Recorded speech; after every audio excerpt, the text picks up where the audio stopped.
Kembali di Perempuan Bicara, saya ingin langsung ke Shirley untuk mendengar perspektifnya. Tadi kita sudah lihat kan di depan pengantar ada soal kasus di Luwu, dugaan pemerkosaan. Lalu kemudian ada juga soal pedagang di Medan atas nama Ibu Gea ya yang dianiaya. Dan ada juga Mbah Minto, kakek 74 tahun di Demak yang mencoba membela diri dari serangan pencuri ya dengan mohon maaf disetrum gitu ya, dia membalas dengan mohon maaf juga melukai dengan senjata tajam. Nah, malah justru sekarang sudah dalam proses pengadilan begitu. Dan apa sih yang di benak Shirley soal ini? Baik, terima kasih sebelumnya kepada Mbak Balkis. Saya izin menyampaikan kepada Pak Ahmad, kiranya masih ada bersama kita. Ya. Berbicara tentang kepolisian secara general, yang menjadi garis utama kita kan sebetulnya kita mau tidak mau dan suka tidak suka kita sedang dan harus berbicara tentang pasal 30 ayat 4 Undang-Undang Dasar 1945 yang menyebutkan bahwa salah satu tugas dari polisi itu adalah melayani, mengayomi dan melindungi rakyat.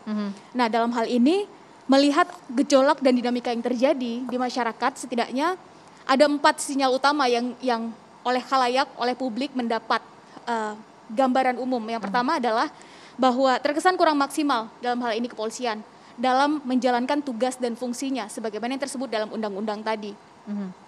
Ini bisa kita buktikan dari respon dan dari persepsi publik dalam penanganan beberapa kasus yang tadi sempat dibahas dan 2 kasus terakhir yang Mbak Balki sampaikan.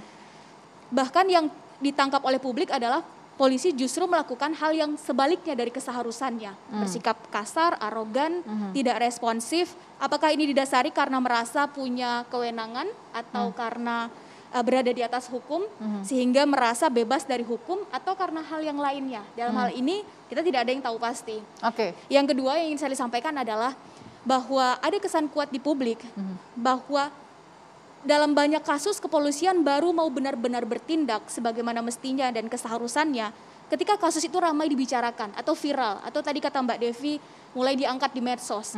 Dan sebetulnya alasan beberapa tagar tadi muncul viral mulai dari tagar percuma lapor polisi, slogan yang akhir-akhir ini muncul bahwa lebih baik lapor di medsos daripada lapor polisi. Ini kan adalah salah satu bukti bahwa betapa kasus itu ditunggu viral atau terkesan ditunggu viral terlebih dahulu baru kemudian benar-benar bergerak. Yang ketiga, ada ketidakpuasan dan ketidakpercayaan di publik dalam hal ini kepada pihak kepolisian yang semakin membesar Mbak Balkis. Dan ini menjadi bahaya ketika ini diteruskan. Dan ini saya pikir seperti fenomena gunung es yang terlihat ini kecil daripada ukuran yang sebenarnya. Dan ini dikhawatirkan justru akan menjadi tidak terkendali ketika ini terus dibiarkan dan ketika menemukan momentumnya. Dan saya pikir kita di sini sama-sama sepakat kita tidak menginginkan itu terjadi. Tapi yang jelas beberapa tagar yang viral di media sosial sebagai media alternatif ini betul-betul menunjukkan bahwa masyarakat sudah separah itu berkurangnya tingkat kepercayaan kepada kepolisian. Terakhir, poin keempat adalah ada kesan kuat bahwa dalam beberapa kejadian polisi dalam hal ini sering terkesan tebang pilih kasus. Ketika ini berkaitan dengan sesuatu yang mendukung atau pro terhadap pemerintah dengan yang kiranya dalam hal ini berbeda pandangannya terhadap pemerintah, seolah ada perbedaan perlakuan. Dan ini yang membuat setidaknya ketika kita kembali pada fungsi awal Polri, maka otomatis seperti dipertanyakan kinerjanya begitu ya. Baik. Saya kasih kesempatan ke Pak Ahmad untuk menjawab juga nih apa yang menjadi kekhawatiran dari Shirley tadi atau perspektif dari Shirley. Silakan Pak Ahmad. Ya, sekali lagi itu kami anggap ya. Tapi mungkin tidak terlalu berlebihan juga ketika ada 1, 2, 3 kasus akan mengorbankan 500.000 anggota Polri. Saya rasa masih banyak juga anggota Polri yang baik.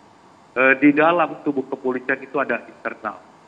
Dan kita tidak pernah melindungi oknum anggota yang bersalah. Polri tetap melakukan tindakan secara tegas. Apakah tindakan itu sampai ditindak, dipidanakan, bahkan sampai dipecat. Kami sampaikan, itu pun tidak pandang bulu. Artinya dari pangkat terendah sampai pangkat perwira tinggi, ketika melakukan pelanggaran, kita akan pidanakan. Itu menunjukkan penegakan hukum di Polri itu berjalan. Mungkin ibu-ibu pernah dengar atau menonton TV, bahwa Polri pun tidak segan-segan untuk menindak atasannya sendiri. Itu menunjukkan penegakan hukum yang dilakukan Polri sudah benar-benar dilakukan. Nah, terkait yang disampaikan, semua yang dilaporkan, semua yang ditangani, kita tetap tidak lanjuti secara profesional. Mbak Balkis, izin. Seperti, Iya. maaf, jangan Iya. dipotong dulu. Ya, Pak Ya, Ahmad. seperti di kasus Medan, ini berawal dari kasus saling lapor.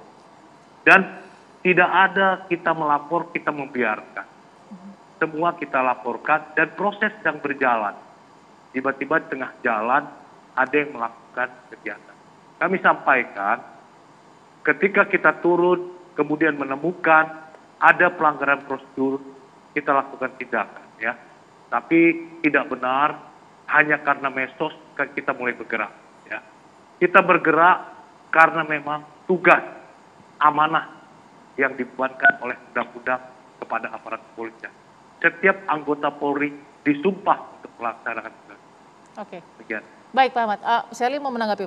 Ya, sedikit saja Mbak Ya. Balkis, izin menanggapi sedikit Pak dengan segala hormat, bahwa ketika ini hanya 1 atau 2 mungkin kita bisa mengatakan bahwa ini adalah masalah terkait oknum. Tapi kalau sudah sebanyak itu artinya kan berarti ini ada perbaikan internal secara menyeluruh di dalam diri kepolisian. Dan dalam hal ini izin kami menyampaikan mungkin yang tertangkap oleh publik atau yang muncul ke permukaan hanya 1 dan 2. Tapi bagaimana dengan yang lainnya? Bisa saja oknum pelaku yang tidak tertangkap kamera itu justru jauh lebih banyak. Dan dalam hal ini kita bisa mengambil contoh di tahun 2020 misalnya. Ya. Data dari Ombudsman dan Komnas HAM mencatat bahwa dalam hal ini pihak kepolisian adalah justru lembaga pertama yang dilaporkan oleh masyarakat melakukan pelanggaran HAM. Mungkin dalam hal ini Mbak Asfi bisa menambahkan. Dan jelas ini adalah data yang bisa sama-sama kita jadikan pelajaran untuk semua pihak, dalam hal ini kita juga masyarakat, untuk sama-sama kita perbaiki. Karena ketika di tahun yang sama juga Ombudsman menyatakan bahwa kepolisian dilaporkan yang paling banyak justru, maka otomatis ini tidak bisa secara naif kita mensimplifikasi atau menyepelekan hanya permasalahan 1-2 oknum saja. Baik. Ini ada masalah. Baik, kita tangkap maksudnya Shirley ya. Kata-kata oknum, Pak Ahmad mau sedikit mungkin menjelaskan, kata-kata oknum selalu menjadi sebagai, mohon maaf alasan ya Pak ya, untuk perbaikan. Baik. Silakan. Saya ingin menjawab sedikit. Kami harus akui adanya kekerasan yang dilakukan oleh aparat kepolisian. Ketika kita menangani unjuk rasa, terus terang tidak sedikit anggota yang juga mengalami korban. Dan polisi adalah manusia biasa yang juga bisa luka dan bisa wafat, bisa meninggal. Tentunya ketika dihadapkan dengan kekerasan, seperti dalam rangka melindungi fasilitas publik, dalam rangka melindungi manusia yang lain, Polri berhadapan.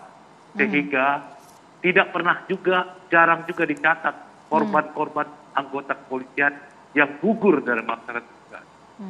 Maaf, saya sebutkan berita duka, dalam mengejar pelaku penganiayaan Ibu Gea, anggota kami meninggal karena terlalu lelah jam 4 kemarin. Ini adalah suatu bentuk keseriusan anggota Polri mengejar pelaku yang belum tertangkap karena terlalu kelelahan sehingga mengalami laka lantas. 1 meninggal dunia dan 3 luka. Nah, ini sudah menunjukkan, ya walaupun media tidak mengangkat, tapi itu juga.